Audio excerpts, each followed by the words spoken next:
Hello guys, আজকে আমি তোমাদের সামনে আরেকটি নতুন ভিডিও নিয়ে চলে এসেছি। তো আজকের এই পুরো ভিডিওটিতে আমি পুরো নিট এক্সপেরিমেন্টসের জন্য, তো যারা নিট নিয়ে পড়ছো তাদের জন্য আজকের পুরো ভিডিওটি। তো আজকের এই পুরো ভিডিওটিতে আমি বলবো যে তোমরা ফিজিক্স কীভাবে পড়বে। তো নিটে অনেকেই ম্যাক্সিমাম স্টুডেন্টের ফিজিক্সে উইক থাকে, তো ফিজিক্স তারা পড়তে পারে না বা পড়তে ফিজিক্সে অনেকেরই প্রবলেম থাকে। তো এই ফিজিক্স সাবজেক্টটাকে তুমি কীভাবে ট্যাকেল করবে। তো আসা যাক, আমি আমার পরিচয় দিই। আমার নাম Mohammad Shakil Ahmed, from Jalpaiguri government medical college and hospital, first ইয়ারের এমবিবিএস স্টুডেন্ট। আজকে আমি তোমাদেরকে ফিজিক্স নিয়ে বলবো। তো তোমরা জানো যে এই বছরে যদি বাদ দাও তাহলে সামনে যত বছর আগের বছরগুলো তো গেছে, নিট গেছে, তো ফিজিক্সের নাম্বারটা একটা ম্যান্ডেটরি নাম্বার, মানে একটা অনেকটাই নাম্বার ছিল। যদি এবছরটা বাদ দাও, এবছরে কী হয়েছে, এবছরটা যেহেতু কোশ্চিনটা অনেকটা টাফ ছিল, তাই এবছর একটা মিনিমাম নাম্বার ফিজিক্সে পেলে হয়ে যাচ্ছিলো। তো তুমি যদি আগের বছর যদি দেখতে যাও, তো আগের বছরগুলোতে তো ফিজিক্সে তোমাকে একটা ভালো মার্কস লেগেছে নিটে ক্র্যাক করার জন্য। তো মিনিমাম তোমাকে 35টা কোশ্চিন ফিজিক্সে মানে ঠিক করতে হবে, তবেই তোমার একটা ভালো রেজাল্ট হবে। 35টা কোশ্চিন মানে হচ্ছে তোমার 140 মার্ক। যদি তুমি ফিজিক্সে 140 মার্ক মানে করে নিতে পারো, তাহলে তুমি একটা সিকিউর র্যাঙ্কে গিয়ে পৌঁছে যাবে।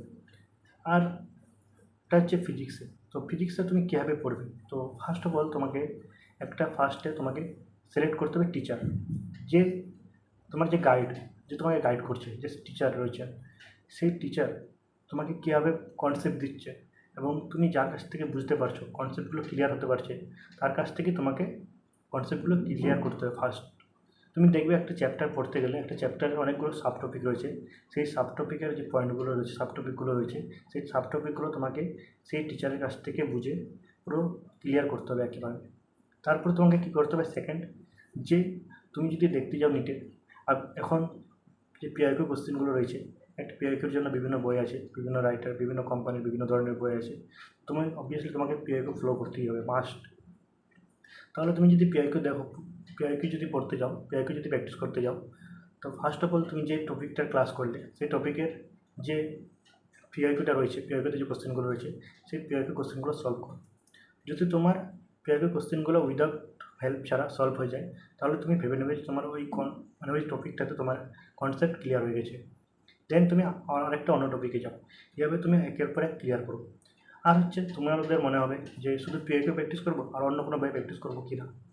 যদি তোমাদের হাতে সময় থাকে, কারণ এখন এটা হচ্ছে নভেম্বর মাস চলছে, তো যেহেতু আমরা নিটের অনেকটাই কাছাকাছি আসতে থেকে যাচ্ছে, তার জন্য এখন যদি তুমি আদার্স বই প্র্যাকটিস করতে যাও, তাহলে তোমাকে বইটা অনেকটা কোশ্চেন তোমাকে সলভ করতে হবে, তাহলে তোমার কি রিভিশনের সময় সমস্যা হবে।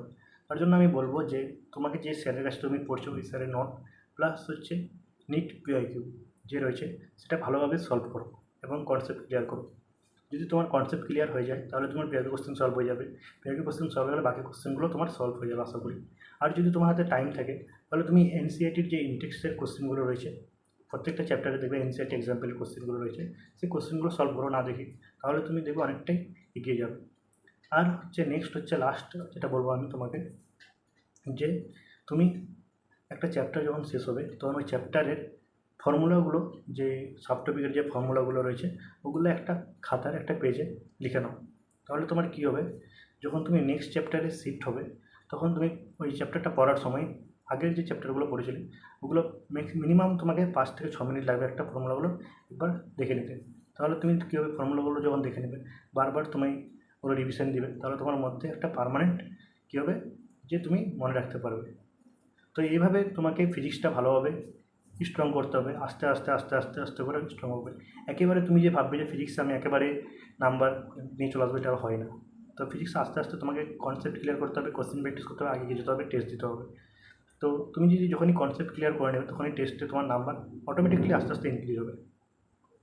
আরেকটা হচ্ছে যে তুমি যখন ফিজিক্সে যারা একদমই উইক রয়েছে, তারা ওয়েটেজ হিসাবে পড়ো, যে তুমি দেখবে যে কিছু কিছু চ্যাপ্টার আছে আমাদের ফিজিক্সে যেগুলো নিটে প্রচুর কোশ্চেন দেয়। তো ওই কোশ্চেনগুলো তোমাকে যে চ্যাপ্টারগুলো রয়েছে যেগুলোতে বেশি কোশ্চেন আছে, ওই চ্যাপ্টারগুলোকে তোমাকে ভালোভাবে ক্লিয়ার করে নিতে হবে, ভালোভাবে ক্লিয়ার করে নিতে হবে। আর যে দেখতে হবে ওই কোশ্চেন, যে চ্যাপ্টারটা তুমি পড়ছো ওই চ্যাপ্টারে কতগুলো কোশ্চেন রয়েছে। তুমি যখন পিআইকিউ সলভ করবে না, তোমার মধ্যে এক হচ্ছে তোমার আগের বছর কী কোশ্চেন রয়েছে এসে, তার আগের বছর কী কোশ্চেন রয়েছে, বা এবছর কী কোশ্চেন আসবে, অটোমেটিক তোমার মধ্যে একটা কনসেপ্ট বিল্ড হবে যে কী কোশ্চেন আসতে পারে। আরেকটা কী হবে যে তোমার কোন সাব টপিকে যে কোন টপিকে কোশ্চেনগুলো বেশি করে আসে, তাহলে তুমি অবভিয়াসলি ওই কোশ্চেনগুলো বেশি করে প্র্যাকটিস করবে, বুঝতে পারবে। তার জন্য আমি তোমাদেরকে বলবো মাস্ট ফার্স্ট তুমি টিচার সিলেক্ট করো, then question PIQ must practise করো। আর যদি পারো তাহলে এনসিআরটির যে এক্সাম্পল কোশ্চেনগুলো রয়েছে সেগুলো প্র্যাকটিস করো। এইভাবে তুমি পড়তে থাকো, দেখবে আস্তে আস্তে আস্তে করে তোমার ফিজিক্সে ভালো একটা মার্কস আসতে থাকবে। তো এইভাবে তোমরা পড়তে থাকো, এবং নিট রিলেটেড যদি কোনো ডাউট থাকে তোমাদের মধ্যে অবভিয়াসলি আমাকে কমেন্ট করবে, জানাবে যে কী হচ্ছে, কী প্রবলেম হচ্ছে তোমাদের। আমি তোমাদেরকে এই প্রবলেমগুলো সলভ করে দেওয়ার চেষ্টা করব। আর তোমাদের বন্ধু যারা প্রিপারেশন নিচ্ছে, যারা ভাবছে ফিজিক্স কীভাবে পড়বো, তাদেরকে অবভিয়াসলি এই ভিডিওটি শেয়ার করবে, এবং তাদের যদি কোনো ডাউট থাকে অবভিয়াসলি আমাকে ডিএম করবে। এবং ভিডিওটি দেখার জন্য অনেক অনেক ধন্যবাদ। ভালো থাকো, সুস্থ থাকো। Thank you.